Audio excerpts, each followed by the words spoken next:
So I had a topic all picked out and ready to go here, written out, scripted, well prepared, as I always do with these videos. But as I sat here praying, as I always do before I produce one of these videos or I shoot one of them, I felt called to take a different direction with the topic I was going to discuss today.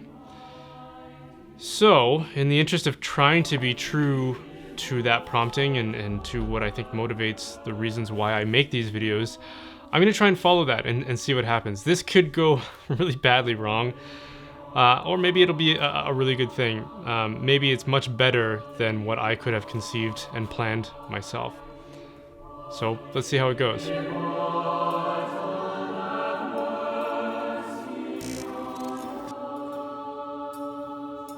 It's hard to go through what we're all going through right now, and of course we're all going through it in varying degrees and with various added stressors. But I think we can all admit that this is a difficult time for everybody. And as this started to unfold, in the early phases of it especially, but it's still, this is echoing through to the current phase that we are in, whatever phase that happens to be, and only hindsight will tell us that. There seem to be emerging two different responses to this crisis, and of course a spectrum within that, as there always is, but on two different ends, two different extremes. One was a little bit more hysterical, a little bit more sure that this was the crisis that it has unfolded to be. And then another that was deeply skeptical and that didn't really want to listen to what the authorities were saying. And interestingly enough to me, and this is purely anecdotal, I don't have any data to support this or to back this up, it seemed to me that those two responses seemed to coincide with the polarization that exists within society between what might be called left and right, or liberal or conservative, or any other labels that you want to add to that. And it was the left wing and the more liberal-minded people who were responding in a way that was more accepting of what the authorities were telling us. If professors or researchers or people in lab coats or even politicians stood up and said, "This is bad, this is a crisis, here's what we need to do," it seemed to me that people on the left were much more readily accepting of that, whereas people on the right, or more traditionally minded people or more conservative people, were quite a bit more apprehensive from that, and they were more inclined to say, "Oh, this is just being blown out of proportion and this is all hysterical," and they tended to read into it other potential explanations or motives. And something that really reinforced this for me was the narrative that I was seeing out there on social media, especially on places like Twitter, which tend to be far more left-leaning, especially anywhere where there's just a younger demographic as well, because young people, my generation and younger, tend to be more idealistic and more left-leaning. What I noticed on those platforms was with hashtags like COVIDiot, which were aimed at denouncing anybody who was skeptical of the degree of crisis that we were facing. And of course, those would be people that tended to, if I'm accurate in this, tended to be more on the conservative or the right end of the spectrum. They were calling them COVIDiots, as in idiots regarding the COVID-19 crisis. But what's interesting about that to me is, how do you assess a person's intelligence or their wisdom based on this response? And I don't think that it's a very fair response to simply denounce people as being idiots for taking a different approach or drawing different conclusions. Because the reality is, for all of us in the general public, us lay people who are relying on experts of various disciplines right now, none of us really actually know what's going on. None of us are experts in this. None of us have done laboratory clinical research. None of us have poured through data that we can be 100% sure is an accurate model of anything.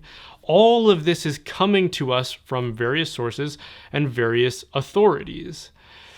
And so really what separates people who are responding in these two different ways, and any way in between that spectrum, is, who do you trust? Who do you accept information from? And it seems to me that people on the left tend to be more authoritarian, which is to say that they tend to rely more on authorities. And that if an authority tells you something, then you immediately accept that and you inherit it and you adopt it as part of your own sense of identity and your own sense of knowledge. And then you treat other people as if any disagreement with what it is that you believe stems from their own lack of knowledge or ignorance. When really, if that's their position, it probably has more to do with the fact that they just don't accept the same authority or the same sources of information as you do. People on the right, for a whole list of reasons that is not worth going into at this point, just tend to be more skeptical of authorities. They tend to be more independent-minded. They tend to be more libertarian, as a pretty fitting example. They tend to say, okay, well, that's information, and we'll see how it plays out, and maybe that's right, maybe it's not right, but they tend to be a little more apprehensive. They don't just latch on to some statement of authority and say, yeah, that's it, and that's true, and anybody who disagrees with me must be an idiot. Now, my point in describing that isn't to say that one side is right and one side is wrong. I think there's merit to both of those approaches, and probably some good blend between them is the best. But the point for me is to say that there's a lot that's shared in common there, which is to say that both sides accept information from certain sources. And that really both sides, when it comes down to how they make decisions and what data they draw from to make those decisions, are doing so based on trust. Trust from someone else, whether it be ancestors, religion, the Bible, their pastor, or professors, politicians, authoritative structures, or what have you. And I know that's a really superficial treatment of it, but I'm just trying to throw it out there in a way that I think people will grasp easily. And I think that's a good starting point, because as a millennial, as somebody who grew up in what appears to me to be a very increasingly polarized world, especially politically and ideologically, and to give you an example of why I think that, millennials are people who came of age in the new millennium, right? And a very important election from a U.S. perspective, and I'm not American, but I'm a Canadian, but we still pay attention to that kind of thing. A very important election took place right around the turn of the millennium, and that was the presidential election between Al Gore and George W. Bush. And it was a very close election. Very much a disputed election. It came down very, very close, very even on both sides. And if you looked at the electoral map, you saw about half the amount of blue as the red you saw, and the numbers were very close to 50-50. And that was a revelation for me, because this is one of the first times I was old enough to really start processing what was going on in the world and paying attention to the political climate that I was emerging into as an adult. And it communicated to me that the world, if the United States is any indication, is very divided, and evenly so. And I just assumed that that's the way it's always been. There's always been left-wing people, and there's always been right-wing people, and they've always been grappling, and it's always been fairly even.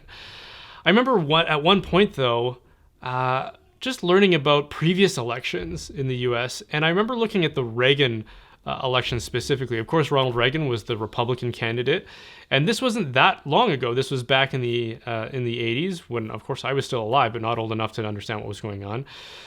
But if you look at the electoral map from when Ronald Reagan was elected, it's a sea of red.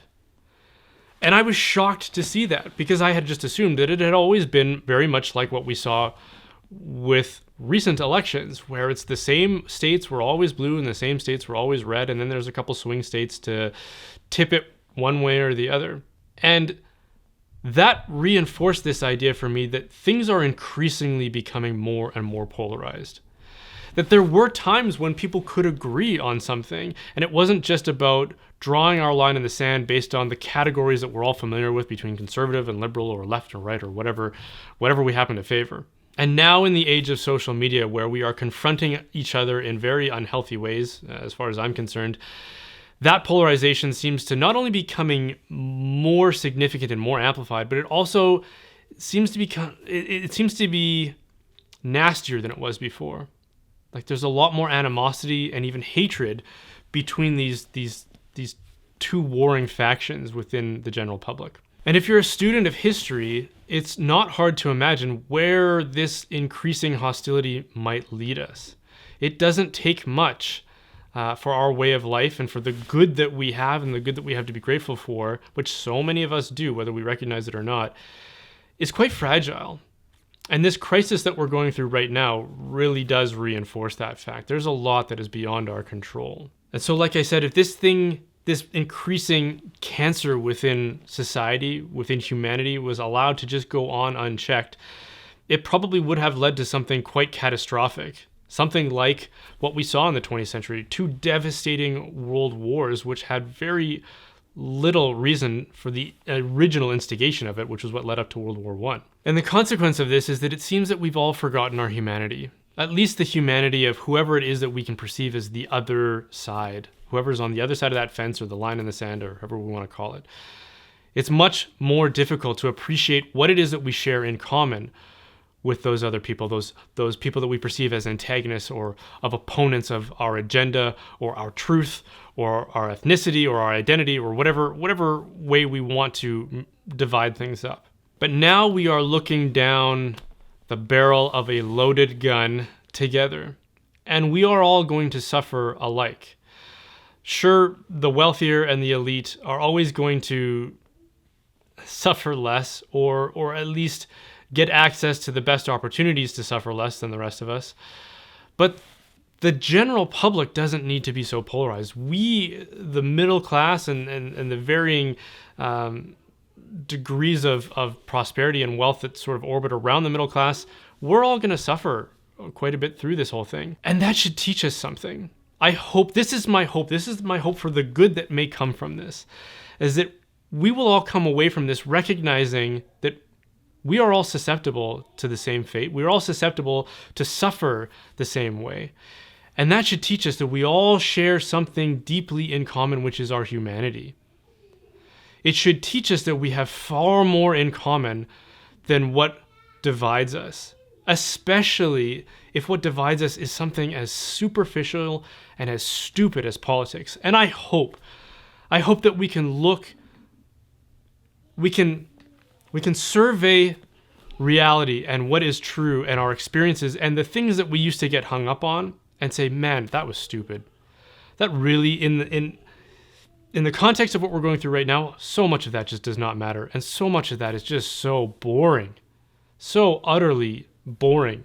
I hope we can see people on all sides of whatever divides we used to think mattered and say, that person is suffering just like I'm suffering now. I have a lot in common with that person, a lot more in common than those contrived and trivial things that we used to think divided us. And it's a sad thing that it is great suffering that has to bring us together, but maybe it's a great suffering that will alleviate what could have been a far worse suffering. Not just as a suffering that occurs to us, but a suffering that we create through our own hostility against other people who deserve our love and mutual respect. Again, that's my hope and even my prayer for what happens next year. I hope we can look at each other and appreciate what we have in common by the fact that we are suffering together. And I hope that can be a moment of a proliferation of compassion. I've said this in past videos, but compassion literally and etymologically means to suffer with somebody else. It means to look at what somebody else is going through, to invest yourself in their life and their story and their situation so that their suffering inevitably becomes your own suffering. Well, in this situation, we don't even have to invest ourselves in the lives of other people to suffer alongside them. We're all going to go through this together, and we're all going to face the consequences of it together.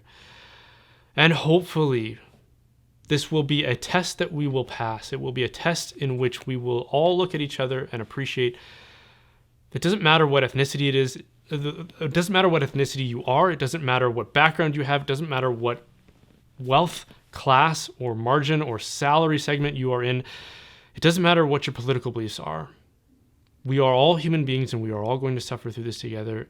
And we will all come out of this together if we rally together and if we love each other as we should by virtue of the fact that we are all human beings lovingly created in the image of God. Thank you so much for watching that, you guys. If you enjoyed this video, then please consider subscribing and hitting that bell if you're on YouTube, or just liking and following from wherever you are and wherever you happen to be watching this from. And if you want to support the making of these videos, then please consider supporting my work as a digital media and marketing expert. My company, Holdsworth Design, is a branding and communications company that specializes in web design and logo and branding, graphic design, videography, and communications and marketing strategy. So if you know of a parish or a diocese or a business or a ministry that needs help in those areas, then please send them our way, and I'm sure that we can probably help them out. And be sure to check out the website, which is holdsworthdesign.com.